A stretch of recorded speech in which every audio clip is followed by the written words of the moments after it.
ایک شخصیت جسے پاکستان میں اختیار و اقتدار کے حوالے سے سب سے طاقتور سمجھا جاتا تھا، وہ شخصیت دنیا کی واحد ایٹمی اسلامی ریاست کی بیک وقت صدر اور آرمی چیف بھی تھی، اور اس شخص کو ملک میں طاقت کی بھرپور علامت سمجھا جاتا تھا۔ پھر اچانک کیا ہوا کہ یہ طاقتور شخصیت ایک لا علاج بیماری میں مبتلا ہو کر ہسپتال کے بستر پر قسم پرسی کے عالم میں تڑپ تڑپ کر مر گئی۔ Pervez Musharraf, the former president of Pakistan and a former military general, has died at the age of 79. Pakistan's former president, Pervez Musharraf, has died at the age of 79. اقتدار کی یہ آگ جس نے ایک آرمی آفیسر کو پہلے ملک کا انتہائی طاقتور حکمران اور پھر جلا وطن گمنام بنا دیا۔ آج ہم اس کہانی کو جانیں گے۔ پرویز مشرف کا دور حکمرانی وکلاء تحریک سے لے کر آئین کی معطلی اور اقتدار کے زوال تک۔ اس سفر میں ہم دیکھیں گے کہ طاقت کا یہ کھیل کیسے ایک ڈکٹیٹر کو تاریخ کے قبرستان کا حصہ بنا گیا۔ السلام علیکم، آپ دیکھ رہے ہیں مشرف کی زندگی کا دوسرا باب۔ ایک بچے کی پیدائش سے لے کر فوجی آمر بننے تک ان کی غیر معمولی کارکردگی کی بنا پر جناب اس وقت کے وزیر اعظم محمد نواز شریف نے 7 اکتوبر 1998 کو انہیں پاکستان کا چیف آف آرمی اسٹاف بنایا۔ اس دوران جناب پرویز مشرف صاحب نے مئی 99 میں کارگل جنگ چھیڑ دی۔ صرف خبرستان پر، جہاں آپ کو ملتی ہیں دنیا بھر کی خبریں۔ پرویز مشرف کے دور میں سب سے اہم واقعہ جو ان کے اقتدار سے زوال کا باعث بنا وہ وکلاء تحریک تھی۔ اس ویڈیو میں ہم وکلاء تحریک کو واقعے کو کور کریں گے۔ 2007 کے شروع میں شوکت عزیز صاحب جو اس وقت وزیر اعظم پاکستان تھے، انہوں نے صدر پاکستان جناب پرویز مشرف صاحب کو چیف جسٹس سپریم کورٹ جناب افتخار چودھری کی شکایت کی کہ یہ چودھری صاحب حکومت کے لیے مشکلات پیدا کر رہے ہیں۔ اس وقت سپریم کورٹ میں انسانی حقوق کی خلاف ورزیاں اور گمشدہ افراد کے کیسز زیر سماعت تھے۔ اس کے علاوہ ریکارڈنگ کا مقدمہ بھی سر فہرست تھا۔ بلوچستان کے علاقے چاغی ڈسٹرکٹ چاغی میں ریکارڈنگ کے مقام پر اربوں ڈالر معدنیات، سونا، چاندی، کاپر ذخائر دریافت ہوئے تھے۔ یہ ذخائر سن 2000 میں دریافت ہوئے تھے۔ اب حکومت پاکستان نے ان ذخائر کو نکالنے کا ٹھیکہ ٹیتھیان کاپر کمپنی کو دیا۔ یہ کیس جناب افتخار محمد چودھری کے نوٹس میں جب آیا، انہوں نے اس کی فائل منگوائی تو اس میں دیکھا کہ یہ ٹھیکہ شفاف بولی کے تحت نہیں دیا گیا۔ اس میں حکومت پاکستان کے مائننگ کے قوانین مجریہ 1970 کے تحت یہ ٹھیکہ نہیں دیا گیا، اور اس میں بلوچستان کے عوام کے حقوق پر ڈاکہ ڈالا گیا ہے، کیونکہ اس میں 75% شیئر ٹیتھیان کاپر کمپنی کو دیا گیا اور 25% شیئر حکومت پاکستان اور حکومت بلوچستان کو دیا گیا۔ تو اس ناانصافی کو دیکھتے ہوئے افتخار محمد چودھری صاحب نے یہ ٹھیکہ منسوخ کر دیا۔ وہ کمپنی ٹیتھیان کاپر کمپنی عالمی عدالت میں گئی اور اپنے ہرجانے کا جرمانے کا دعویٰ کیا۔ تو اس میں حکومت پاکستان کے بھی وکیل پیش ہوئے۔ عدالت نے ان کو ایک آپشن دیا کہ آپ آؤٹ آف کورٹ اگر یہ مسئلہ حل کر سکتے ہیں تو کر لیں۔ تو آؤٹ آف کورٹ کمپنی مسئلہ حل کرنے پر راضی ہو گئی۔ اس نے اپنا شیئر کم کر دیا اور بولا کہ وہ 75% سے 50% شیئر پہ کام کرنے پر راضی ہو گئی۔ لیکن افتخار محمد چودھری صاحب نے اپنے دور میں اس کو کینسل کر دیا تھا۔ اس سے پہلے انہوں نے پاکستانی سائنسدان جناب صبر مبارک مند کو سپریم کورٹ بلا کر پوچھا، کیا پاکستانی سائنسدان بلوچستان کی سرزمین میں چھپے ہوئے یہ قیمتی خزانے نکال سکتے ہیں؟ اور پاکستانی سائنسی ادارے ریکوڈک جیسا منصوبہ چلا سکتے ہیں؟ جناب سمر مبارک مند نے سائنسی اور دیگر مثالوں سے ثابت کیا کہ وہ ایسا کر سکتے ہیں۔ انہوں نے اس سلسلے میں تھر کے کوئلے کی مثال دی کہ وہ سطح زمین سے بہت نیچے ہے، تو پاکستانی سائنسدانوں نے جدید جرمن ٹیکنالوجی استعمال کرتے ہوئے اس کو استعمال میں لایا ہے۔ افتخار چودھری کے عدلیہ کی آزادی کے اقدامات مشرف کی حکومت کے لیے خطرہ بن رہے تھے۔ چودھری صاحب نے متعدد حکومتی مفادات کے خلاف فیصلے دیے، جن میں انسانی حقوق کی خلاف ورزیاں اور گمشدہ افراد کے مقدمات شامل تھے۔ جنرل پرویز مشرف کو خدشہ تھا کہ سپریم کورٹ ان کی دوہری حیثیت صدر اور آرمی چیف کو چیلنج کر سکتی ہے اور ان کے دوبارہ صدر بننے کی کوششوں میں رکاوٹ بنے گی۔ وہ لائف ٹائم صدر بننا چاہتے تھے، لہذا انہوں نے 9 مارچ 2007 کو چیف جسٹس افتخار محمد چودھری کو معطل کر دیا۔ اس معطلی کے بعد وکلاء تحریک شروع ہو گئی اور وکلاء نے عدلیہ کی آزادی کے لیے بڑے پیمانے پر احتجاج شروع کر دیا۔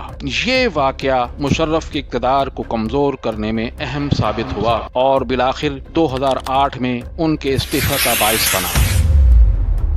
اب ہم مختصراً روشنی ڈالیں گے کہ وکلاء تحریک کا پس منظر اور وجوہات اور اس کے پرویز مشرف حکومت پر کیا اثرات پڑے۔ وکلاء تحریک پاکستان میں 2007 اور 2009 کے درمیان جمہوریت کی بحالی اور عدلیہ کی آزادی کی خاطر چلائی جانے والی ایک عوامی تحریک تھی۔ اس تحریک کا آغاز اس وقت ہوا جب اس وقت کے صدر جنرل پرویز مشرف صاحب نے 9 مارچ 2007 کو چیف جسٹس افتخار محمد چودھری کو ان کے عہدے سے ہٹا دیا۔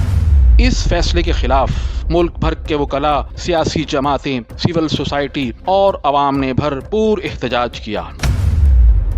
اس تحریک کے پیچھے بنیادی وجہ عدلیہ کی آزادی، آئین کی بالادستی اور جمہوریت کی بحالی تھی۔ اس دوران کراچی میں 11 مئی 2007 کو وہ سیاہ واقعہ پیش آیا جس میں بہت سی انسانی جانوں کا ضیاع ہوا۔ 11 مئی 2007 کو کراچی میں چیف جسٹس محمد افتخار چودھری کی آمد پر وکلاء نے ایک ریلی کا انتظام کیا تھا۔ کراچی میں حکومتی حمایت یافتہ جماعتوں اور وکلاء کے درمیان تصادم ہوا، جس کے نتیجے میں بڑے پیمانے پر فسادات ہوئے اور درجنوں افراد جان کی بازی ہار گئے۔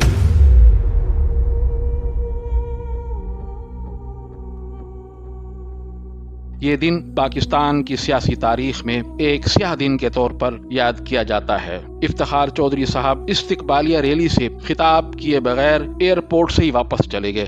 جب انہیں انسانی جانوں کے ضیاع کا پتہ چلا تو انہیں بہت دکھ ہوا، وہ ایئرپورٹ سے ہی واپس چلے گئے۔ وہ مزید جانوں کا ضیاع نہیں چاہتے تھے۔ کچھ دنوں کے بعد سپریم کورٹ کے فل بینچ نے 20 جولائی 2007 کو ایک تاریخی فیصلہ سنایا، جس میں چیف جسٹس افتخار چودھری صاحب کو تمام الزامات سے بری کرتے ہوئے بحال کر دیا گیا۔